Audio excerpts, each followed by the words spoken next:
All right, we're back at 12 minutes after the hour. You are looking at a live shot of the national debt clock right here in New York City. Check it out. Right now, the tally, more than $11 trillion and counting every second that goes by. Now, it works out to about $38,000 for you, me, and each and every American.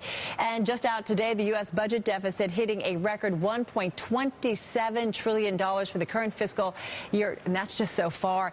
Is $2 trillion just a matter of time? Well, any way you cut it, the numbers are staggering, and one way or another, we're all going to have to pay for it. Well, joining us right now to talk about the dangers of the deficit, Dave Walker in studio. He is the president and CEO of the Peter G. Peterson Foundation and the former comptroller general and head of the Government Accountability Office.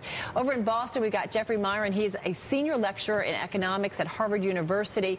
And joining us from our Washington newsroom is Stan Collender. He is the managing director of Corvus Communications and a former House and Senate budget analyst. So let's talk about the deficit. The projection is it's going to be about 4 times what it was last year. Stan, let me start with you. Doesn't that trouble you? You're a taxpayer. Doesn't that worry you?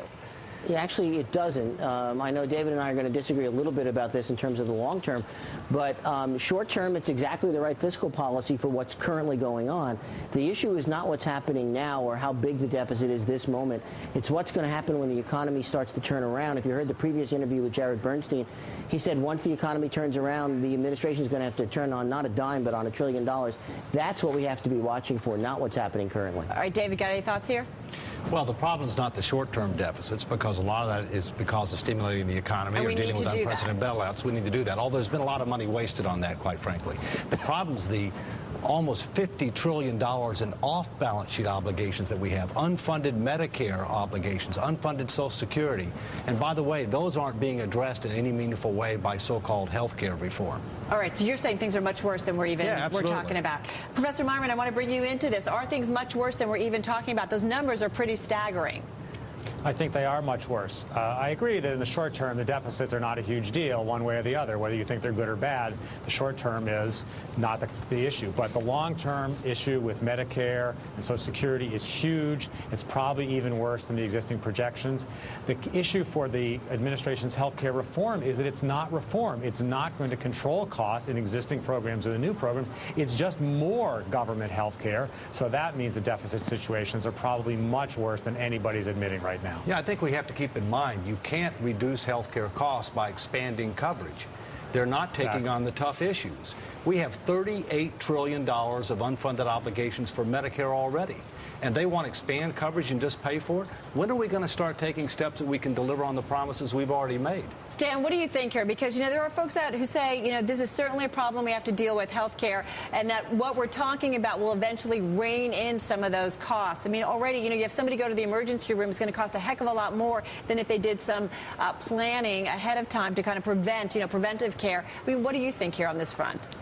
Well, I mean, look, first of all, both David and Jeff are exactly right. We're talking about a longer-term issue, and no one's really looking at the full cost of expanding coverage to 47 million additional people. But I am very skeptical about long-term budget forecasts. Long-term basically being past lunch tomorrow.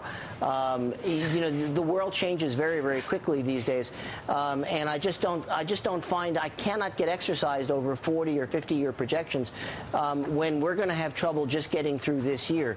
Admittedly, we have to look somewhat long-term, but when you talk past the next election, past the next 2 elections, there are going to be countless wars, foreign military problems, God knows what else that's going to pop up, natural disasters, and none of the projections we have currently mean much of anything past about 2 years. So wait, we've got a chart that's actually looking at future deficit. We show what happens from 2008 to 2009. There's a dramatic jump we all know about 4 times what it was in 2008. 2010, it's also a pretty ugly number. Here it is for our viewers, and this is kind of the growth. But as you look at it, something like 2015, the deficit, we start to see a big cut. Now, Stan, you're saying that you don't really trust these numbers?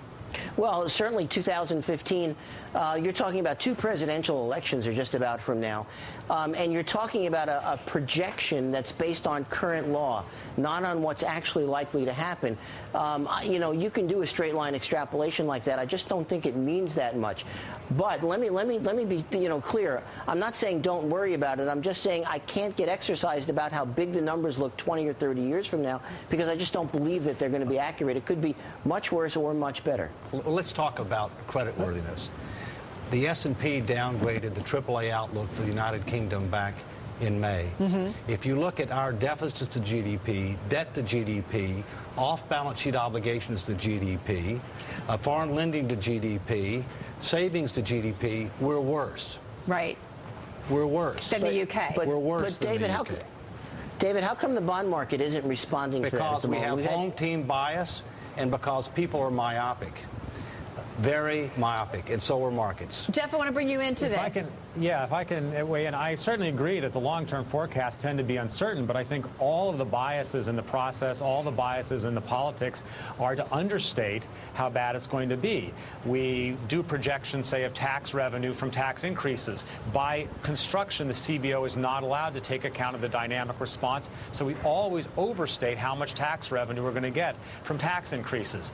We do have a pretty long track record of forecasting Medicare expenditures based on demographics and the rate of increase of health inflation. Those have been very stable and are easy to forecast, and we see that every time we forecast it, we're wrong on the low side. So, yes, there's uncertainty, but I think we know which direction that uncertainty is going to get resolved. Couldn't we also be understating what kind of growth we see going forward?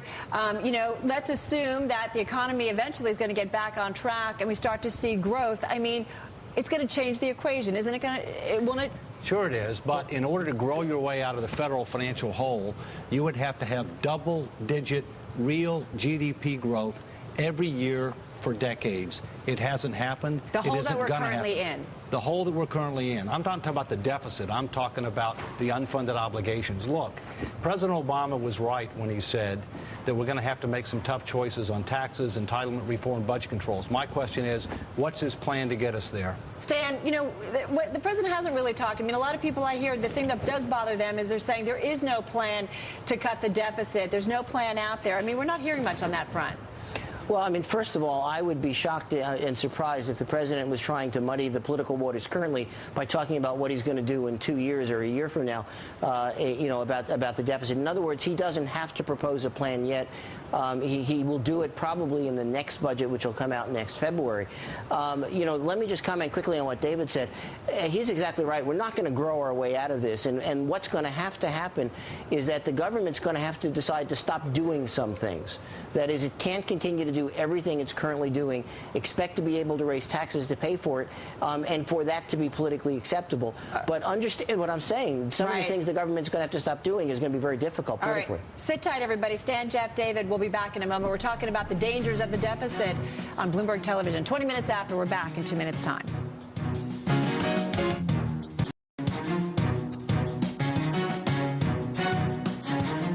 Welcome back, everybody. Behind me, did you see it? Those numbers ticking away. That's the national debt, over $11 trillion. We're talking right now about the dangers of the deficit. I want to get back right into our discussion. And, Jeff, I want to bring you back into it. I mean, we've got a graphic that looks at the debt as a percentage of GDP. I mean, the national debt definitely growing. I mean, when you look at something like that, you got to be concerned.